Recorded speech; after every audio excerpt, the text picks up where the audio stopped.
Hey guys, it's Blue Parappa back with Dream Daddy. Last time we went on our second date with Matt, and I think next time we go on a date we're just gonna finish his, route. But by the looks of it, we've managed to trigger, another story event, so we'll see where this takes us. Well, it's been a long day. I'm just about ready to pack it in. After a few bites of ice cream from the freezer, I turn off all the lights and walk down the hall to my room.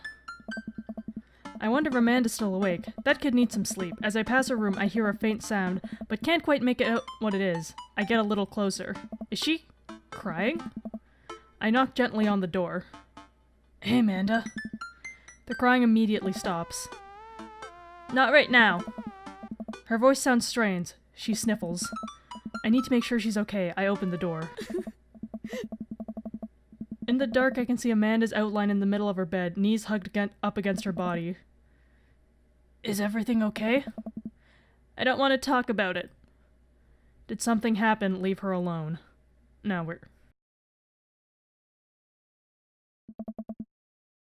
Did something happen? No, nothing happened. Go away. Something must have happened. Leave her alone.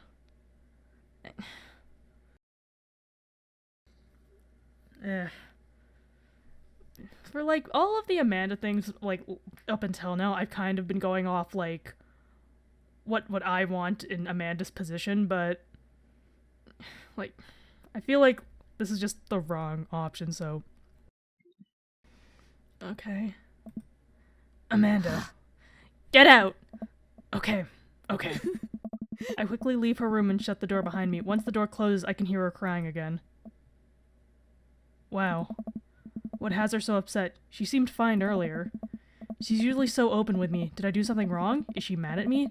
I guess if she wasn't before, she definitely is now. I can't even remember the last time she snapped at me like that. I have a hard time falling asleep, but when I finally do, I'm still thinking about Amanda. After a long night of very little sleep, I roll out of bed and make myself a pot of coffee. Amanda should be up for school soon. Maybe she'll be willing to talk about whatever's bothering her. About 10 minutes before she's supposed to leave, Amanda comes out of her room and makes a beeline for the freezer. Morning, Amanda. Morning. She drops a frozen waffle into the toaster and slams the freezer door. She won't look at me. Yikes. So, anything big going on at school today? No. Okay. Do you need a ride to school? No. Want some coffee? Amanda pulls out the toaster lever and takes her still frozen burned waffle out before it's finished cooking. I have to go. Amanda picks up her bag and storms out. Oh. Okay. We're a bad father. I haven't seen her act like this in a long time. It's usually short-lived, but it always hurts. Hopefully this blows over and things are back to normal soon.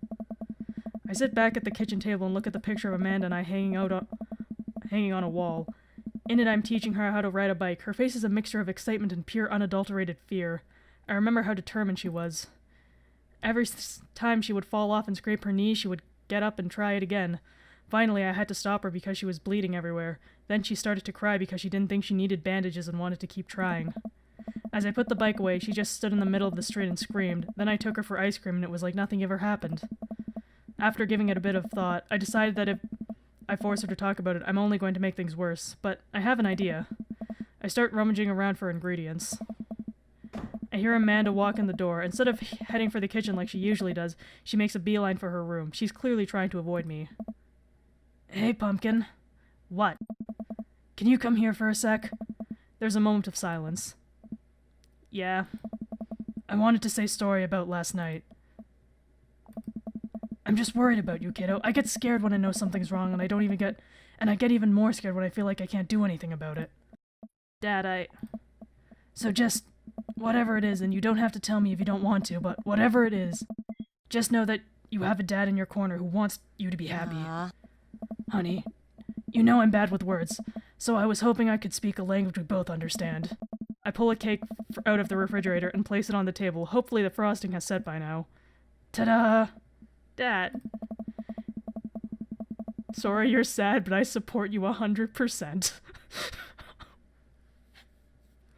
Oh. It took me a really long time because I ran out of red frosting somewhere around sad, and I had to start over and... This is beautiful. It's strawberry. Amanda gives me a big ol' hug. I grab some plates and forks and serve up some delicious cake. So, it's really stupid. What is it? This whole thing, I know I've been really weird lately, and there's just... I don't even know how to explain it. I feel like I might have to make you a chart. I'm listening. Do you want me to take notes? I guess I should start from the top, so you know. You know how Emma R's going to that fancy art school in California, right? Emma R. The one who puked and dead... The best friend. Hey! You got it! Wow, proud of you. Anyways, ever since she got the acceptance letter, I've been feeling like she's drifting away, you know? And she's been spending a lot more time with Grace and Emma P. I just thought it was all in my head for a while, but then I found out from Rosie M that both of the Emmas, Grace and Noah, all went to a party at Mackenzie F's on the same night, and they all told me they were busy studying for the Calc AB final. Yikes. So, another important piece of information is, God, this is embarrassing. I, have a crush on Noah, and, that's a thing. What? Whoa. I had no idea. I definitely didn't know that. Okay. You're a bad liar. So are you!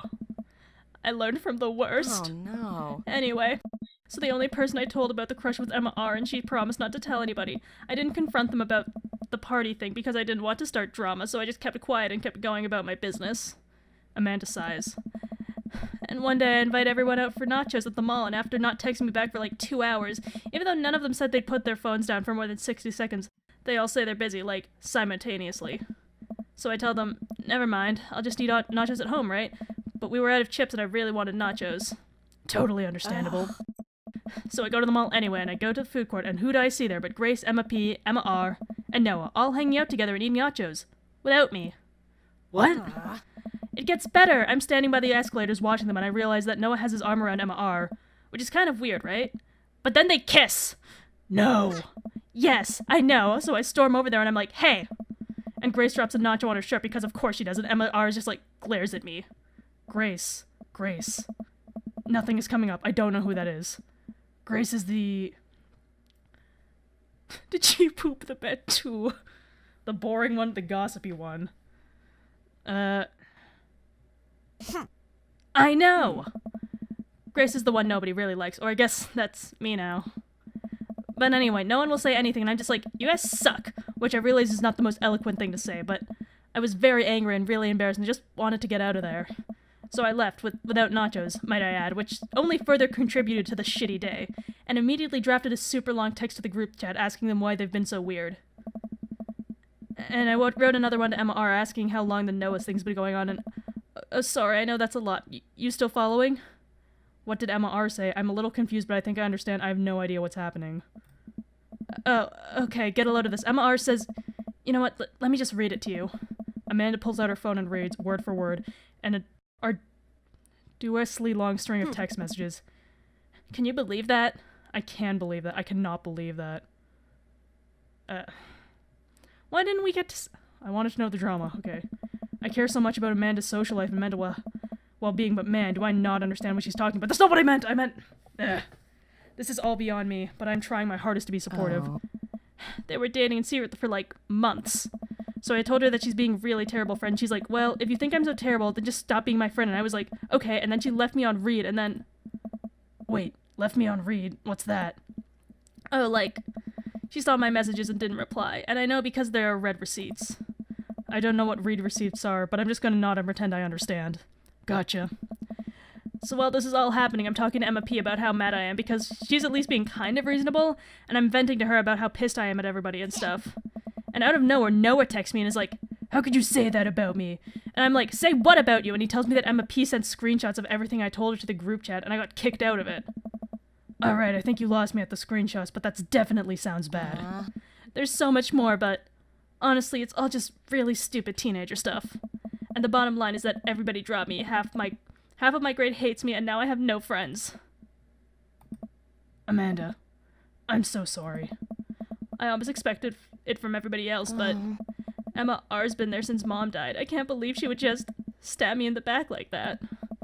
I'm not even mad that she's dating Noah. I'm just upset she lied to me about it for so long.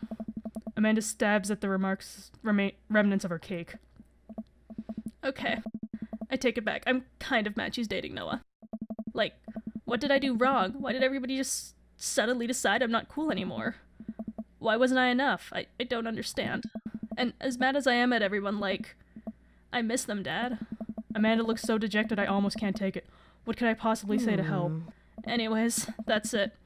That's the whole sordid tale. Thanks for listening. Tune in next week for more hot gossip. Wow. I know it's pretty dumb. It's not dumb. No, it's a stupid thing to be upset over. Amanda, your feelings are real. Don't ever be mad at yourself for having feelings. I guess. Unless you've secretly been a robot who's approximating human feelings this whole time. Dad, if I were a robot, I would have transformed into a monster truck long ago. But seriously, I know you probably don't want advice, but I feel it's my duty as a dad to bestow upon you a few nuggets of fatherly wisdom. Not all friendships last forever. Real friends don't do that. High school sucks. I mean, like, I don't...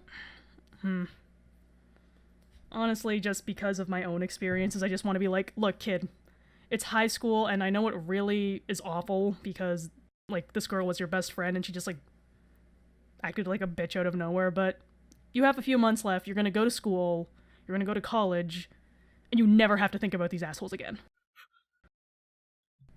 Not all friendships last forever, like, let's, like, just really...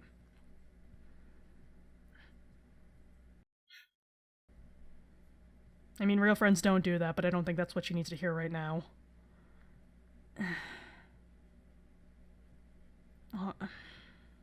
Let's just go for the hard truth, I guess. People are going to come and out of your life, and it's just how it works. Not every friendship is going to last forever, so cherish your friends while you have them, and when it's over, don't dwell on so much on the bad stuff. You had some good times with Emma R, but you guys grew apart. Learn from it and keep moving forward. There are so many new friends to make, and they're gonna be so much cooler than Emma R and the rest. Ultimately, I think this says way more about their character than it does about yours, because you're amazing, and if they can't see that, well, that's their problem. Huh. I'll keep that in mind. I look down at the table. Did we just eat the whole cake? Yeah, we just ate that whole cake. Well, good talk. Amanda gets up to her room. Before she closes her door, she turns around. Hey, Pops? Yeah? Thank you. You are always welcome. Love you, Amanda. I love you too, Dad. The game just said it, so I'm not going to. Welcome. You've got dads. Okay.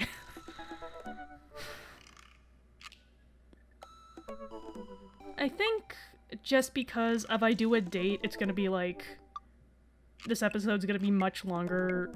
Like, I don't want to make like a 30-minute episode, and I think after that, I don't think I... Like, I don't know if I could deal with just like the mood whiplash. So... I'm gonna cut this one a bit shorter than normal. And... Next time we'll go on our final date with Matt, but... For now, we'll just, like, let it sink in and hope that we did a good job as fathers. Or, like, you know what I mean.